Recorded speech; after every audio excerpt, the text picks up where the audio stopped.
TV ప్రేక్షకులకు స్వాగతం. వార్తలు చదువుతున్నది ప్రమీలారావు. రాష్ట్రంలో ఎన్డీఏ కూటమి భారీ మెజారిటీతో విజయం సాధించిన సందర్భంగా దర్శి నియోజకవర్గ జనసైనికుల ఆధ్వర్యంలో శుక్రవారం విజయోత్సవాలు నిర్వహించారు. కార్యక్రమానికి ముఖ్య అతిథిగా జనసేన దర్శి నియోజకవర్గ ఇన్ఛార్జ్ గరికపాటి వెంకట్ హాజరయ్యారు. జనసైనికుల సమక్షంలో భారీ కేక్ కట్ చేసి సంబరాలు చేసుకున్నారు. ఈ సందర్భంగా గరికపాటి వెంకట్ మాట్లాడుతూ రాష్ట్రంలో ఎన్డీఏ కూటమి అధికారంలోకి రావడం సంతోషంగా ఉందన్నారు.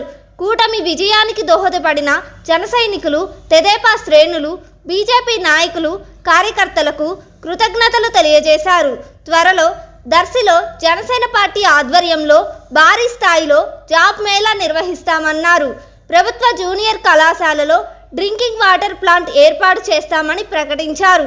కార్యక్రమంలో జనసేన పార్టీ నాయకులు, కార్యకర్తలు, మండల అధ్యక్షులు, కోఆర్డినేషన్ కమిటీ సభ్యులు, వీర మహిళలు పాల్గొన్నారు.